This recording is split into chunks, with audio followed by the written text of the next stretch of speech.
네, 안녕하세요. 오늘은 락강은 정신분석에 대해 이렇게 말했습니다. 이제 이거 2편을 한번 수업해 보도록 하겠습니다. 뭐 1편에 대한 뭐 그 반응이 뭐 뜨겁다 뭐 이런 건 사실 없지만 그래도 여러분 이제 정신분석에 관심이 있는 분들은 사실 지난번에 했던 편이 굉장히 나중에 도움이 되실 겁니다. 분명히 저도 워낙 그 되게 돌고 돌았던 것 같아요. 그 프로이트로 대학교 때 처음 강의 듣고 저는 그래도 운이 좋았던 게 그 당시에 그 여러분 진짜 정식으로 뭐 프로이트에 대한 그 수업을 듣는 건 거의 어려웠어요. 그 당시에는 그냥 저는 이제 사회복지학과였으니까 사회복지학과 안에서 이제 뭐 인간행동과 사회환경 이래서 기본적으로 심리학과 관련된 어떤 부분들을 다 배우거든요. 거기서 이제 프로이트를 처음 접하게 되고 일단 무조건 흥미롭죠. 이 대학교 1학년 때 뭐 그런 거 보면 굉장히 뭐 와 되게 신기하다 이렇게 얘기 생각할 수밖에 없잖아요. 네, 그러면서 제가 대학교 수업 때 이 베티 블루라는 어떤 프랑스 영화를 과제로 보면서 제가 이제 아마 수업은 그냥 보고 오라고 했는데 제가 아마 분석을 해서 뭘 리포트를 해간 것 같아요. 그래서 제가 직접 원래는 발표하는 시간이 아닌데도 제가 굉장히 뭐랄까 영화 분석을 처음으로 해본 것 같아요. 그러니까 영화를 그냥 보는 게 아니라 어떤 정신분석 이론을 이제 막 배웠는데 배운 이론을 적용해서 영화를 보니까 정말 많은 것들이 좀 풀리는 거예요. 그래서 이제 그런 걸 제가 혼자만 갖고 있기 뭐해서 오히려 이제 수업 시간에 제가 이제 손을 들고 교수님에게 발표를 해도 되겠냐 허락을 받고 한 20분, 15분, 20분에 걸쳐서 제가 이제 영화를 어떻게 분석했는지를 발표했던 것 같아요. 뭐 그 덕분에 저도 뭐 저는 원래 뭐 의도했던 건 아닌데 정말로 그래도 교수님한테 그 후로도 되게 이제 이쁨 받고 이제 한 학기를 되게 편하게 보냈던 기억도 납니다. 근데 이제 그 후로 정신분석에 관심이 좀 많아져서 많아졌다고 하지만 여러분 사실 지금 제 수준 자체가 사실 그렇게 잘 알고 있지도 못하잖아요. 그러니까 좀 부끄럽고요. 다만 어쨌든 제가 워낙 이제 다양한 공부를 좋아했기 때문에 근데 일단 1학년 때는 그러면서 뭔가 운이 또 한 번 좋았던 건 제가 이제 교양 수업으로 들었던 사회사상사라는 수업이 있었는데 2학점짜리 거의 저녁 시간에 했던 그래서 뭐 오후 5시부터 7시까지 하는 수업이었나 이랬거든요. 근데 그 2시간짜리 일주일에 한 번 하는 그 수업에 계셨던 교수님이 알고 보니 한국에 몇 안 되는 그 락강 어떤 그 협회의 일원인 거죠. 그래서 그 당시만 해도 실제로 여러분 웬만한 대학 수업에 뭐 락강에 관련된 수업을 듣는 건 거의 없었던 것 같아요. 그래서 프로이트 정도 이제 조금 입문하다 말고 하는 시기였는데 락강에 대해서 강의해 줄 수 있는 교수님이 계셨다라는 것. 그러니까 그분이 한마디로 뭐예요? 강의 계획서를 속인 거죠. 강의 계획서에는 그런 내용 하나도 없었어요. 그래서 계획서를 속이고 들어와서 사실 이제 한 학기 내내 락강의 정신분석에 대한 얘기를 했습니다. 그러니까 물론 저는 이제 그 당시에 대학교 1학년이니까 정말로 그거 따라가느라고 힘들었지만 한편으로는 정말 재밌고 신비로웠어요.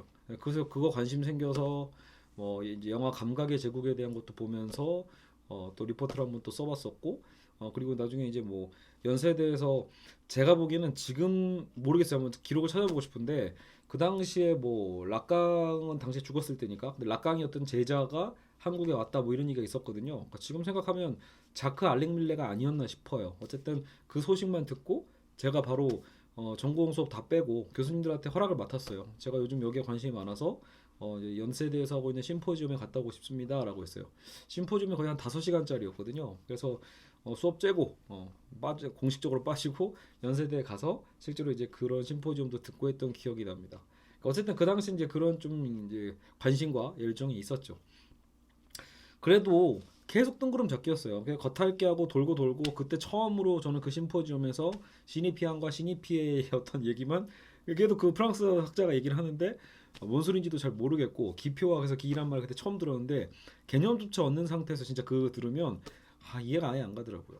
근데 그런 의미에서 여러분 지금 이 책은 정말로 저는 중요한 책이라고 봅니다. 예, 제 생각에는 정말 저처럼 헤매고 돌고 돌다가 정신분석을 막 이게 어, 휘적휘적 거리는 것보다는 이 책 한 권을 읽는 게 차라리 정신분석 입문하기엔 더 좋지 않을까. 제가 이제 락강과 정신의학이라는 책에 대해서도 수업을 했지만 저도 그 책 이제 지금 다시 읽으면 또 어렵고 기억도 잘 안 나거든요. 그만큼 일단 수준적으로 봤을 때는 먼저 단계가 항상 있는 것 같아요. 근데 그 단계를 안내서를 잘 안내해 줄 만한 인도자가 별로 없다라는 게 좀 아쉽죠. 그래서 그런 면에서 저는 어쨌든 이 책에 대한 발견은 굉장히 중요하다. 여러분은 그래서 그냥 뭐 락강 강의 또 하나 보다라고 하시겠지만 사실은 락강의 오히려 일종의 그 기초 강의에 가깝다고 볼 수 있습니다. 자, 그래서 오늘은 2장 나를 구원할 수 있는 것은 나 자신뿐이다라는 제목으로 쉽게 그 핵심으로 얘기하면 정신분석이 지향하는 것은 무엇인가.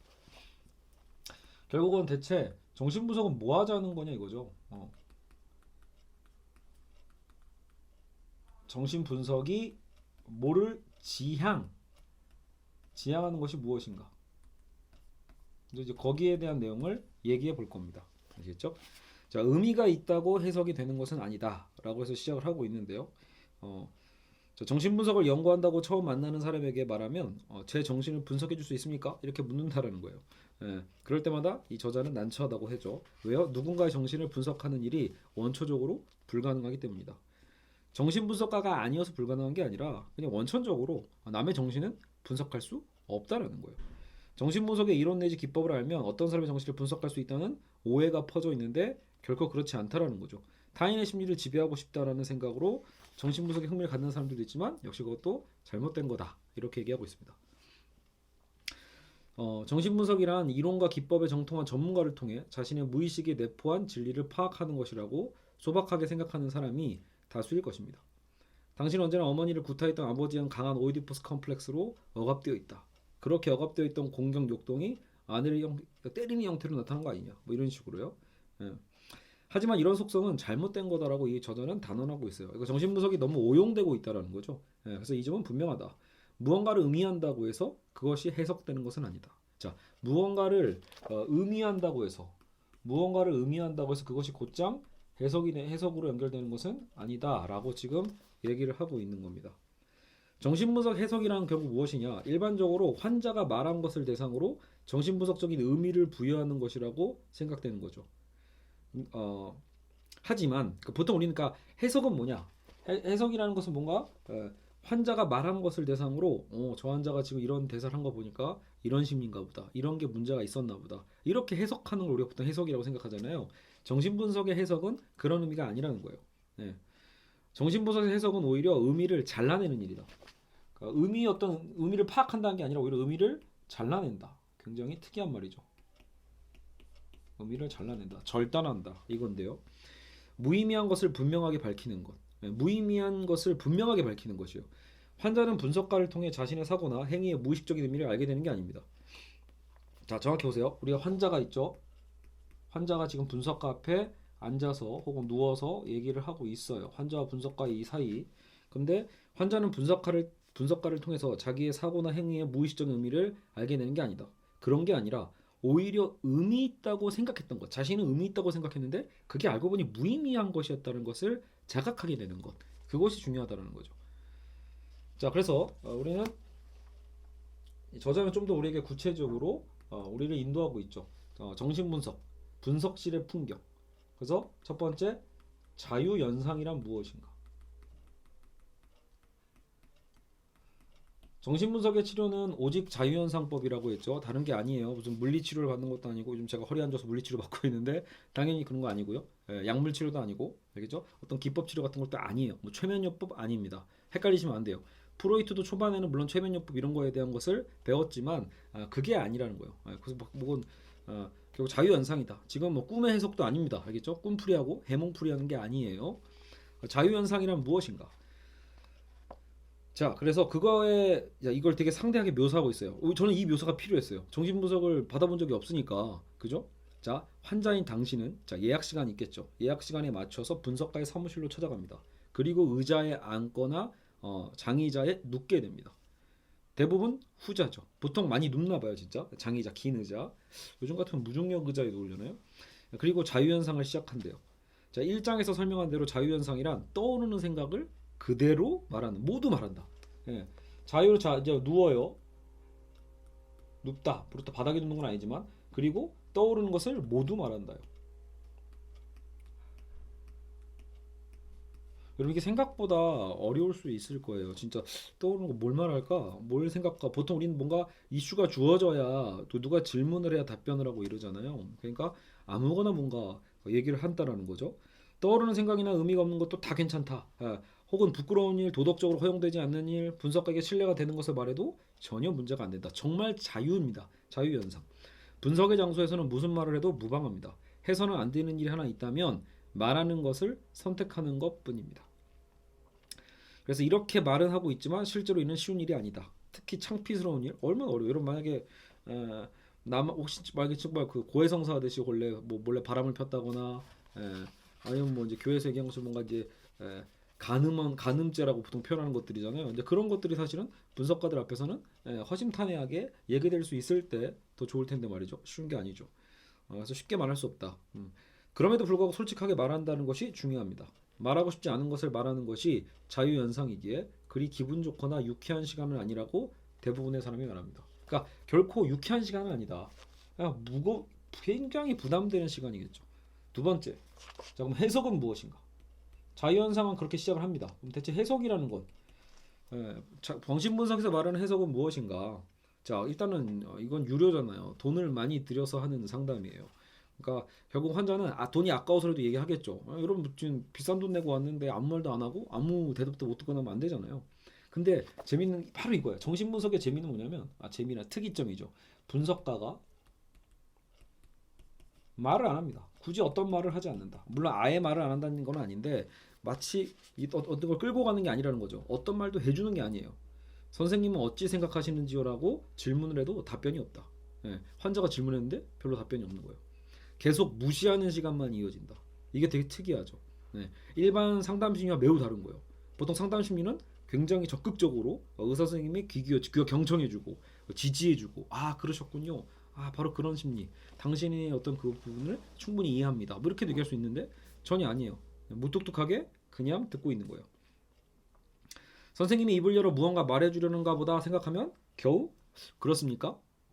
그런가요? 딱 그냥 그 수긍하는 정도. 짜증나죠 어떻게 보면요. 그것도 가끔 그렇다. 그러니까 내 얘기를 이해해주겠지라고 생각했는데 선생님 문득 떠올라 말했던 하찮은 농담이나 이게 중요해요 여러분. 그냥 문득 떠올라서 내가 아무거나 그냥 막 시궁시궁 듣는데 그런 하찮은 농담이나 이야기에 줄거리하는 관계없는 사소한 일에만 이상하게 흥미를 보이는 거예요. 그러니까 예를 들어 이런 거잖아요. 제가 진지하게 예를 들어 제 딴에는 내가 지금 뭔가 이런 정신적 히스테리에 대한 원인이 혹시 뭐 치부모님 때문이었나? 어렸을 적에 어떤 뭐 이런 우리 나 딴에도 어때요? 우리 딴에도 다 심리학적인 어떤 배경식 주워 들은 게 있잖아요. 그러니까 그런 걸 생각해서 막 얘기할 거란 말이에요. 그럼 뭐 어릴 적에 형이 막 너무 이불로 날 덮고 막 깜깜하게 해가지고 내가 막 그때 갑갑해서 굉장히 힘들었던 게 있는데 그게 트라우마가 된 게 아닐까요? 뭐 이런 식의 얘기를 막 할 거란 말이에요. 근데 분석가는 그런 걸 다 아무런 집중도 하지 않고 내버려 둡니다. 근데 그러다가 이렇게 막 얘기하다가 어쩌다가 툭 튀어나오는 헛소리 혹은 이상 동작들에 대해서 오히려 굉장히 흥미를 갖는다라는 거예요. 굉장히 특이하죠. 포인트가 다르다. 그러더니 갑자기 자 오늘은 여기서 마칩시다. 이거예요. 아무것도 안 했는데? 이런 거죠. 뭘 했지? 지금 나 오늘 아무것도 지지받지 못했는데 여기서 끝나는 거예요. 이게 정신분석의 치료법이라는 거예요. 자 결코 적지 않은 요금을 지불했는데 이런 냉대라니. 나는 당신은 화장실에 가서 동생과의 추억을 흘려보내려고 하네요 같은 말을 듣고 싶어서 온 것이다. 뭔가 이거 어떤 분석해주길 바라는 거예요. 말 그대로 해석해주길 바란다는 거예요. 우리 환자들 스스로 기대하는 해석이 있을 거 아니에요. 내가 도대체 무엇을 바라고 있는 건가? 내가 무슨 이야기를 듣고 싶어서 일부러 여기 온 것일까? 그렇죠? 정작 왔을 때 몇 마디 수긍밖에 없고 말이죠. 정말 그럼 여기에는 치료가 있는가? 과연 이 자유현상의 핵심에 이 치료라는 개념은 존재하는가에 대한 의구심이 들 수밖에 없다라는 거예요. 하지만 분명 이것은 어떤 착오가 아닙니다. 분석의 대부분은 바로 환자의 자유현상으로 끝나고 분석가는 극단적으로 말하면 어떤 말도 하지 않은 채로 있어도 전혀 상관이 없습니다. 왜 그런 것일까요? 그렇죠? 자, 그래서 우리는 조금 더 깊이 들어가 봐야 돼요. 자, 그럼 분석가란 무엇인가? 분석가라는 그 사람, 분석가는 누구인가? 분석가라는 그 사람은 누구인가? 제 머리가 그냥 화면을 잔뜩 가리고 있네요. 자, 그래서 우리 지금까지 편의상 우리가 환자라고 했지만 분석을 받는 사람을 락강파 정신분석에서는 환자라고 얘기 안 합니다. 자, 여러분 지금부터 용어를 좀 바꿀 겁니다. 그러니까 환자가 아니라 환자는 뭐 치료의 대상이고요. 정신분석은 치료의 대상이 아니라고 했잖아요. 그렇기 때문에 환자가 아니라 오히려 여기서는 주체가 됩니다. 다시 얘기하면 분석 주체라고 표현해요. 실제로 이제 정신분석 책 읽다 보면 이게 좀 헷갈리거든요.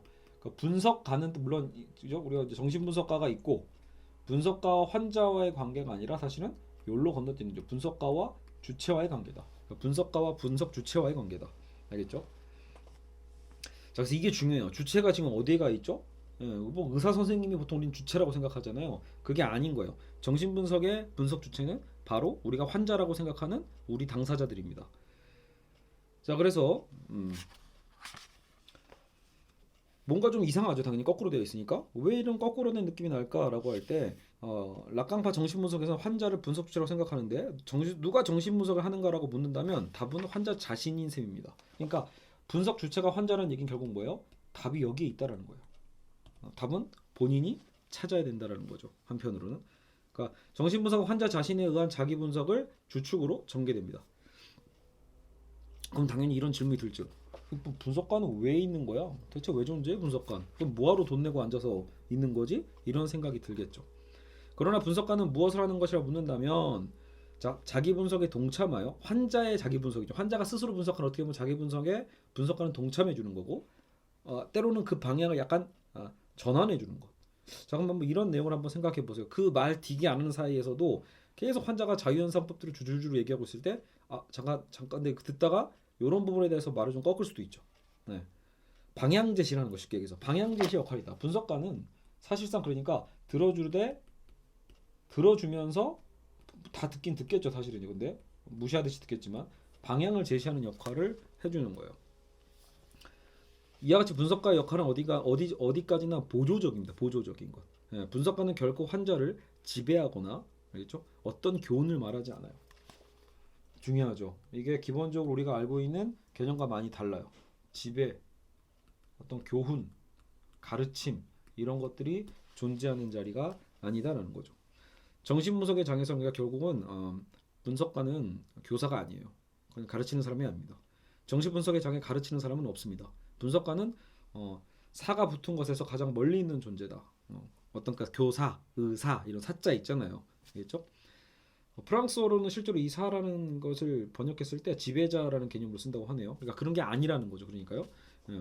분석가는 환자에게 의미 있는 해석을 해주는 사람이 아니라는 거예요. 해석을 분석가가 해주는 게 아니다라는 것. 알겠죠? 올바른 길을 제시하게 되니까 이게 우리가 있잖아요. 정신분석은 어떤 올바른 길이 있는 게 아니에요.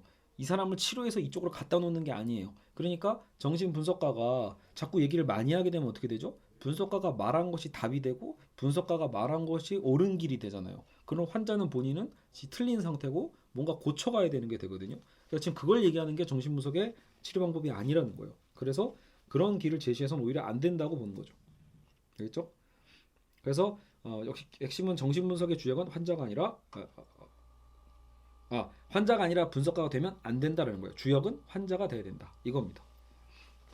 자, 그럼 왜 그러냐? 그럼 얘네 치료는 대체 왜 그런 거냐라고 할 때 결국은 이게 되게 중요한 명제가 될 것 같아요. 타인을 이해하는 것. 타인을 이해하는 것은 불가능. 이렇게 생각할 수 있겠죠. 타인을 이해하는 것은 불가능하다. 대체로 타인의 마음을 안다는 건 있을 수 없다.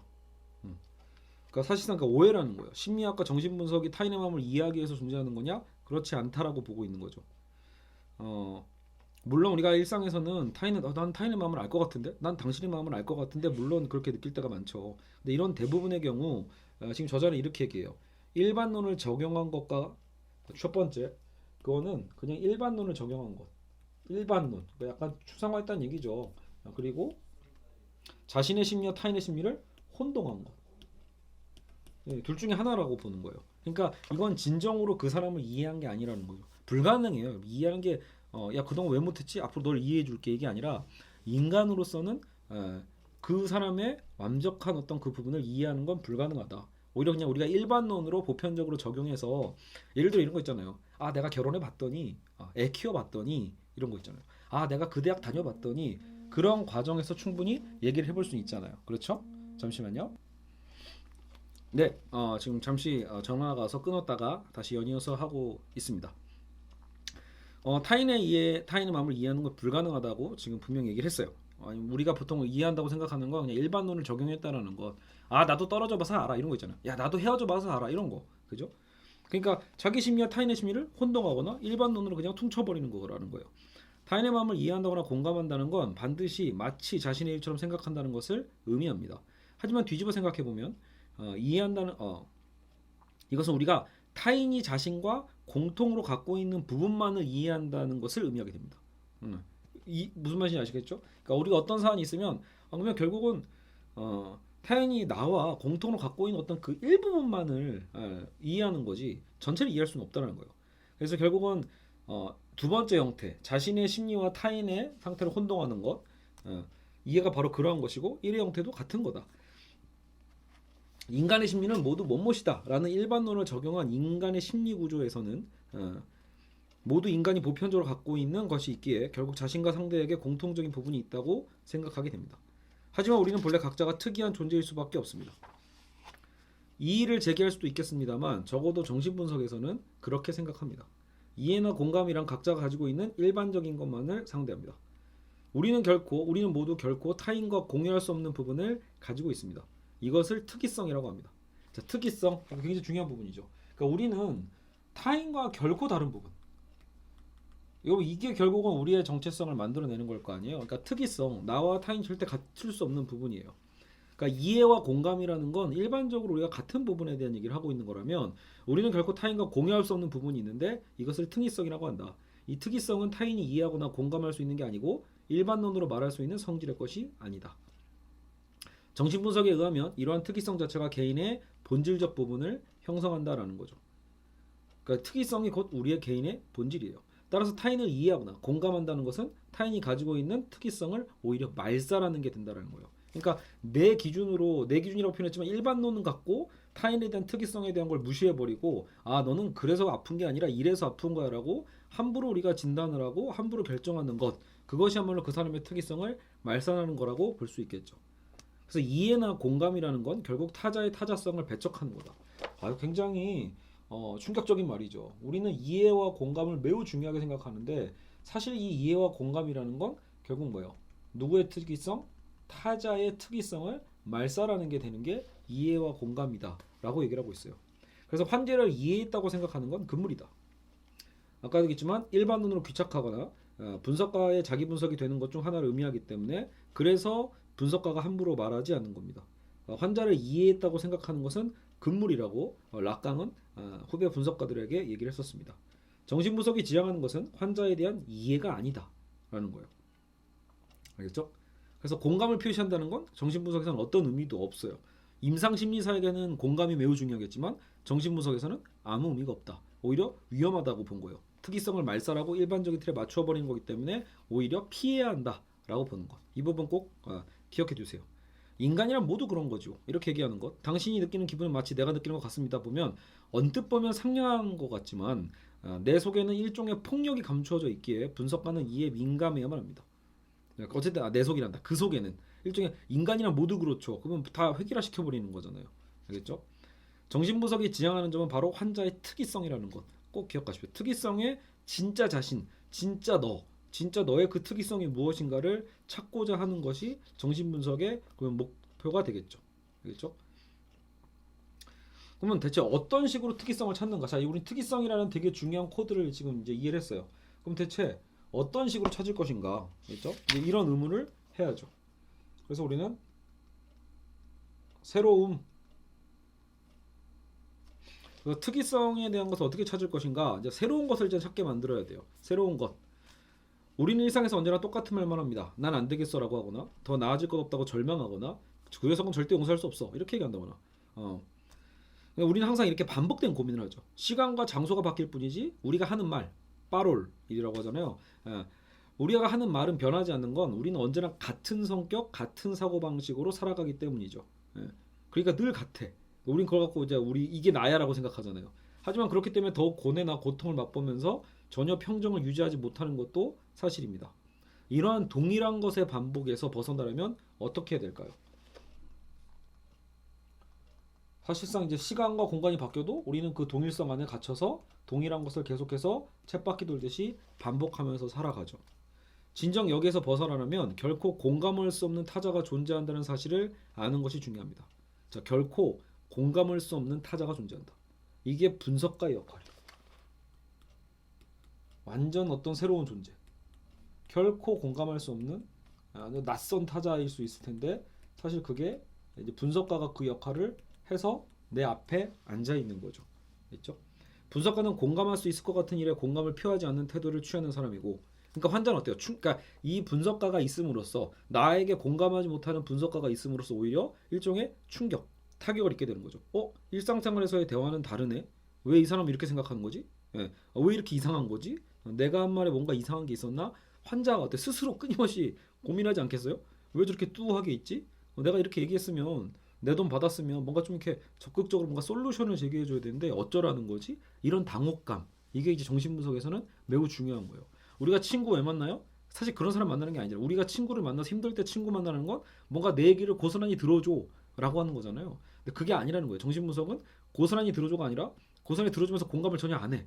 왜 내 말에 공감 안 하지? 뭔가 기분이 상하죠. 그러면서 뭔가 새로운 것을 충격과 함께 고민하게 되는 거예요. 내가 의미를 제대로 전달했나? 이 사람 내 말 못 알아듣나? 이런 거거든요. 그래서 결국은 자신이 평소 자신이 써하던 나의 어떤 발언, 이 빠롤이라는 것, 발언이라는 발언이 어정쩡한 게 되죠. 앞서 언급한 의미를 잘라냄이 바로 이 뜻인 거예요. 공감할 수 없는 타자 그 분석가 앞에서 나는 결국 어떤 말을 하더라도 의미가 잘라지게 되는 거죠. 의미를 잘라냄. 그리고 그때부터는 생각지도 못한 새로운 사실을 말할 수 있게 됩니다. 분석가의 해석은 의미를 잘라냄으로써 분석 주체의 발언에 균열을 만드는 겁니다. 예. 그래서 그 발언의 그 발언에 어떤 균열을 만든다. 뭔가를 대단한 걸 한 거 아니란 말이에요. 오히려 공감하지 않고 시니컬하고 퉁퉁거리는 것 같은 어떤 그 분석가의 어떤 말들이 되려 어떤 우리의 끊임없이 말하는 우리에게 어떤 균열을 만들어낸다. 이러한 균열에서 완전히 새로운 발언이 나오게 되는 겁니다. 분석에서 해석이란 생각지도 못했던 새로운 것을 말하도록 환자를 부추기는 행위입니다. 분석에서 해석이란 뭐다? 생각지도 못했던 새로운 것을 말하도록 환자를 부추기는 행위다. 분석가는 우리가 오해한 거지 환자의 무의식에 대한 내용을 아는 사람이 아니라는 거예요. 무의식의 내용을 알지 못한다. 그는 신이 아니잖아요. 오직 의미를 잘라낼 수 있는 이게 되게 중요해요. 의미를 잘라내는데 어디서 잘라낼 건가? 의미를 잘라내는 결국 그 지점을 찾는 사람이에요. 분석가라는 것. 예. 계속 말하는데 어떤 부분을 딱 끊고 그 부분 좀 더 얘기해봐요. 이 부분 좀 바꿔서 얘기해보죠. 뭔가 의미를 잘라내는 역할을 찾는 것. 그게 어떻게 보면 분석가의 능력일 수 있어요. 알겠죠? 그래서 분석가는 모든 걸 아는 자가 아니라 오히려 어떤 잘라내는 그 지점을 찾는 자이다 라고 볼 수 있죠. 좀 더 다른 것이 나오는 장소를 발견하고 그것에 발견하는 것.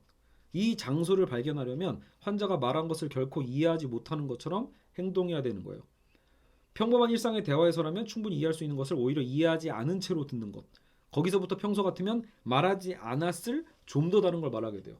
그러니까 평소랑 반응이 다르니까 왜 이 사람은 내가 평소 말하는 것과 다르게 반응하지? 라고 하는 걸 통해서 당황한 어때요? 환자 분석 주체가 자꾸 뭔가 새로운 걸 자꾸 던지게 돼 있는 거예요. 그러다가 거기서 뭐가 툭 얻어 걸리는 거죠. 툭 던진 농담 속에서 거기서 뭔가 체크를 하는 거예요. 바로 그 지점을 찾는 거죠. 다른 한편은 환자를 이해하고 그것에 의미 있는 해석을 내리게 되면 거기서 이야기는 종결됩니다. 좀 더 다른 것은 결코 나오지 않게 되죠. 그러니까 어때요? 자꾸 환자를 이해하려고 공감해버리면 거기서 더 할 말이 없어요. 환자가 말한 게 다 옳게 돼버리니까. 그렇죠? 의미 있는 해석을 하면 환자는 분석가가 바라는 정신분석자 의미부여를 새롭게 수행할 수도 있습니다. 하지만 그럴 경우에는 이야기의 진행 방향, 귀착점이 미리 고정되어 있는 거기 때문에 이미 정해진 결과로 달려가게 돼 있으니까 특이성을 찾고 새로운 걸 찾을 수 없게 되죠. 자, 그래서 우리는 다시 해석의 의미라는 것은 없습니다.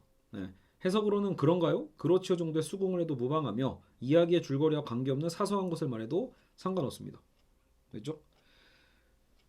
자, 그래서 여기서 예를 한번 들고 있네요. 나는 그날 아침 10시에 집을 나왔고 모자를 쓰고 나왔지만 그를 만났을 때 그가 노려본다고 생각하여 더 이상 그를 마주볼 수 없었는데 등등등 이렇게 환자가 말을 하고 있는데 일반적 카운슬링이냐면 아주 힘들었겠네요. 다른 때도 그런 기분이었나요? 뭐 이렇게 얘기하는 거죠. 근데 정신분석에서는 우리가 생각하는 정신분석도 이런 오해죠. 당신의 아버지에 대한 공포가 그에게 전이된 겁니다. 눈이란 당신에게 결여된 지성을 상징하죠. 뭐 이렇게 우린 정신분석을 또 이렇게 오해하고 있단 말이에요. 근데 그렇지 않다라는 거예요. 락강의 분석에서는 모자를 쓰고 있었다고요? 모자를 쓰는 걸 좋아하나요? 자주 쓰나요? 그냥 지나가다 한 말이잖아요. 나 오늘 그냥 모자 쓰고요. 나 오늘 뭐 트렌치코트 입고 이렇게 나갔어요라고 할 때 굳이 왜 트렌치 코트란 말을 했을까? 굳이 왜 모자를 썼다는 얘기를 했을까? 뭔가 나는 아무 의미 없이 생각했던 그 얘기를 그 말, 툭 던진 그 말을 오히려 정신분석가는 거기에 포커스를 맞춰버리는 거예요. 우리는 황당하죠. 나는 지금 내가 가서 어떤 그 사람과 만났던 그 사건과 감정이 중요한데 이 사람은 지금 내가 그날 입고 간 옷이나 뭐 구두를 신었다거나 모자를 입었다는 거기에 좀 얘기를 하고 있네? 이런 거예요. 그래서 분석가는 오히려 그런 것에 주목을 하고 왜냐하면 그렇게 함으로써 그 이야기를 할 때는 생각하지 못했던 모자가 지니고 있는 문제가 떠오를 수도 있다라는 거예요. 아니면 이제 다시 넘어가겠죠. 분석가의 해석은 대부분 그래서 돌발적이거나 당황스럽다. 하지만 그러한 일격에 의해서 아주 새로운 것을 말하게 될 수 있습니다. 그렇죠? 자, 그 변동 시간제 세션에 대해서. 자, 그리고 정신분석의 특이점 중에 하나가 시간의 변동성이에요. 우리는 시간이 정확해야 되잖아요. 정확한 시간에 가서 정확한 시간에 세션이 끝나야 내가 낸 돈에 대한 서비스를 다 받았다라고 생각하는데 정신분석은 그렇지가 않다라는 특징이 있어요. 알겠죠? 한때로는 아까도 얘기했지만 오히려 침묵이 강력한 해석이 될 때가 있고, 그죠? 또 정신분석의 해석 방법 중에 가장 독특한 예가 바로 이 세션 중단이래요. 하는 도중에 갑자기 끝나버리는 거예요. 오늘 여기까지 합시다. 저 5분 됐는데요? 이렇게 여러분 만약에 45분이나 60분짜리 어떤 이런 거기에 대한 비용을 지불했는데 갑자기 분석가가 갑자기 5분 10분밖에 얘기 안 했는데 자 오늘 여기까지 합시다. 이거 얼마나 황당해요. 화가 나겠죠 사실은요. 돈 물어내요 이렇게 싶을 텐데 근데 그게 사실은 또 하나의 기법이라는 거예요. 이런 변동시간제 적용을 해가지고 우리가 예측하지 못하게끔 하는 거예요. 환자가 끊임없이 이 모든 상황을 예측하면서 본인의 틀 안에서 만들어내면 새로운 것, 어떤 새로운 발상, 자극은 나타나지 않거든요. 그래서 변동시간제 세션을 정교한다라는 거죠. 환자가 이야기하는 중간에 갑자기 끊어버리고 그렇죠? 그만할까요? 라고 말하면서 내치는 세션은 정말 황당한 거라고 볼 수 있겠지만 이게 바로 정신분석의 방법이기도 합니다. 알겠죠? 단시간이라고 해서 분석가가 자기 마음대로 한다고 생각하는 건 오해입니다. 알겠죠? 세션의 중단이란 바로 잘라내는 것을 뜻합니다. 분석가는 분석 주체가 말한 것에 어떤 의미를 부여하지 않고 오히려 세션을 중단함으로써 이야기를 중단시킵니다. 환자가 말하려고 생각했던 것, 즉 의미하려고 했던 것을 잘라내 버리는 거죠. 환자는 그 이후 세션에서 다른 것을 이야기하더라도 크게 신경 쓰지 않으며 아무렇지 않게 한마디를 하게 됩니다. 그리고 조금 전에 아무렇지 않게 발설한 그 한마디에 어떤 좀 더 다른 의미가 있지 않을까 돌이켜볼 수 있게 되는 거죠. 자, 그래서 비유적으로 말하자면 열차가 목적지에 도착하기 전에 중간에서 레일을 절단하여 열차를 다른 목적지로 내달리게 하는 것. 나는 부산에 갈 줄 알았는데 갑자기 절단됐더니 목포에 가 있네 이런 거죠. 예상했던 것과 전혀 다른 목적지에 도착하는 것. 내가 도대체 무슨 말을 하는 거지? 무슨 말을 하려고 했던 거지? 라고 당황하게 만드는 것이 중요합니다. 그 당황 속에서 우리는 새로운 길을 발견하게 되는 거죠. 자, 무의식이 뱉어내는 말. 자, 눈치 빠른 독자는 알았겠지만 말하고자 하는 것과는 다른 것. 즉 결국은 이 변동성과 세션의 어떤 변동성과 이걸 통해서 어떤 우리는 뭘 의도했던 걸 내뱉는 게 결국은 아닌 거잖아요. 우리는 정신분석은 무의식이죠. 결국은 무의식적인 것이 튀어나오게 만드는 거예요. 그러니까요. 뭔가 간접적으로 쥐어짜는 걸까? 대놓고 이렇게 명확히 보이는 게 아니잖아요. 그러니까 결국은 새로운 것을 드러나게 하는 건 결국은 뭐예요? 말하고자 하는 것과 다른 것이 튀어나오게 하는 거니까 무의식이 뱉어져 나오는 거죠. 결국은요. 환자는 생각지도 못했던 새로운 것을 받아들이고 있는 셈이고 자신이 이런 일을 말하리라고는 생각도 못한 거예요. 그게 무의식이죠. 무의식이 튀어나온 것. 무의식의 출현이라고 볼 수 있죠. 중요한 점은 변화는 그 사람 자신에 의해서만 가능하다는 사실입니다. 타인이 변화라고 말한다고 해서 변하는 게 아닙니다. 자, 여러분 되게 중요한 부분이죠. 변화는 자신에 의해서 변하는 겁니다. 타인이 변화라고 말한다고 해서 변하는 게 아니라 분석가가 환자의 인생을 변화시키는 것은 그래서 불가능합니다. 환자 자신이 스스로 변화하도록 보조하는 것만 가능할 뿐입니다. 자, 이를 위해서는 의미를 잘라낸다는 것이 절대적으로 필요하죠. 의미를 잘라내고 좀 더 다른 것, 새로운 것이 나타날지 여부는 환자 자신에게 달린 것입니다. 자, 그리고 자아와 주체의 구별, 자아 심리학과의 차이를 좀 생각해 보면, 자, 자아 심리학에 대한 비판을 락강이 굉장히 세게 했었단 말이에요. 논의의 명확성을 위해서 우리는 그래서 자아와 주체의 두 가지 개념을 한번 검토해 보겠다라고 얘기하고 있어요. 자아는 불어로는 그 모이라고 하나요? 자아. 옛날 저희 그 동네 카페 이름이 이거여서 밥집이 이게 자아고 영어로는 그냥 me라고 하는 것이 자아예요. 자아. 주체는요? subject. 예. 그죠? 영어 불어로는 이렇게 쓰고요. 발음 못 하겠네요. 영어로는 subject예요. 보통 이 양자는 똑같은 말로 사용되지만 정신분석 용어에서는 대극에 있다. 완전히 다른 거예요. 자아란 보통 우리가 떠올리는 자기 자신인데 그러니까 자아 심리학이란 건 뭐예요? 나를 찾아가는 거잖아요. 근데 거기서 그 나를 찾다는 사실상 뭐예요? 진정한 나의 약간 새로운 특이점이 아니라 오히려 정상화죠. 일반화에 더 가까워요. 그래서 이 자아에서 말하는 자기 자신은 객체화된 이 자아는 결국은 객체이자 대상화된 자신이다. 객체화 대상이 되는 거예요. 객관화된 자기라고 표현하는 거겠죠. 자신의 모습은 타자에 의해서 부여된 이미지에 의하여 구축된 겁니다. 결국 여기 우리가 말하는 자아는 타자에 의해서 부여된 이미지에 구축된 거다. 자기의 모습, 자기 이미지라는 것은 타자를 통해서 만들어진 허구적인 것으로 그것은 인간의 본성이라고 할 수 없다라는 거죠. 자, 그럼에도 불구하고 락강 이전의 정신분석에는 자아를 락강 이전의 정신분석입니다. 그러니까 이게 뭐냐면 자아심리학이에요. 그래서 락강이 이런 야 정신분석이 이렇게 쓰여지는 거에서 분노하면서 프로이트로 돌아가자라고 한 거잖아요. 그래서 자아를 강화하는 것 자체가 정신분석의 목적이었던 때가 있는 거고 이를 위해서 자아가 불합리한 혼돈인 무의식에 굴하지 않는 것이 중요하다고 생각했던 거예요. 그러니까 초기에 정신분석이 막 미국식 심리학과 혼용됐을 때는 어떻게 하면 자아를 강화시켜서 무의식은 막 뭐야 되게 막 뭔가 폭력적이고 이드적인 거니까 어떻게 하면 그런 거에 휩싸이지 않을까 어떻게 하면 이들을 다스릴까 약간 이런 게 이제 초기의 어떤 정신분석적인 측면이거든요. 혼돈과 무의식에 굴하지 않는 것 따라서 자아를 강화하면 증상도 고칠 수 있다고 본 거예요. 예. 이게 어른 훨씬 익숙하죠 여러분 지금 이 말이. 근데 지금 우리가 배우고 있는 정신분석은 그게 아닌 거예요. 이러한 사고방식은 의식이 무의식을 지배한다는 것으로 결국 이성의 힘으로 불합리한 것을 제어한다는 근대적인 이성주의와 다를 바가 없다라는 거예요. 근대적 이성주의가 말 그대로 이성의 힘으로 어떤 정념을 다스린다. 데카르트부터 했던 얘기거든요. 이건 뻔한 얘기예요. 계몽주의 얘기죠. 예, 이성이 다스려야 된다. 이런 얘기예요. 근데 락강은 그게 아니라는 거죠. 현대 우리는 더 이상 그렇게까지 이성의 힘을 믿을 수 없거든요. 그런 시대가 아니고. 그래서 이러한 사고가 이상적인 자아를 갖고 있는 사람을 만들어내는 것을 자꾸 목표로 살아가는데 하지만 앞장에서 비판한 것처럼 정신분석은 이상을 목표로 하지 않아요. 예, 이상적이라는 건 없다. 무엇보다 이러한 사고방식은 생각지도 못했던 새로운 것을 결코 가져올 수 없습니다. 늘 있었던 것, 늘 타자의 욕망 안에 들어가는 거죠. 화자가 조금 더 강해지고 자아를 통제할 수 있게 된다라는 것뿐이죠. 생각지도 못했던 새로운 것을 지향하는 것이 정신분석이라면 자아를 상대해서는 안 된다. 정신분석에서 자아는 지워주세요. 즉 락강의 정신분석에서는 바로 이 주체가 중요합니다. 주체가 지워져 버렸네. 이 주체가 중요하지 자아는 지워버리세요. 알겠죠? 이렇게 이해하시면 될 것 같습니다. 자.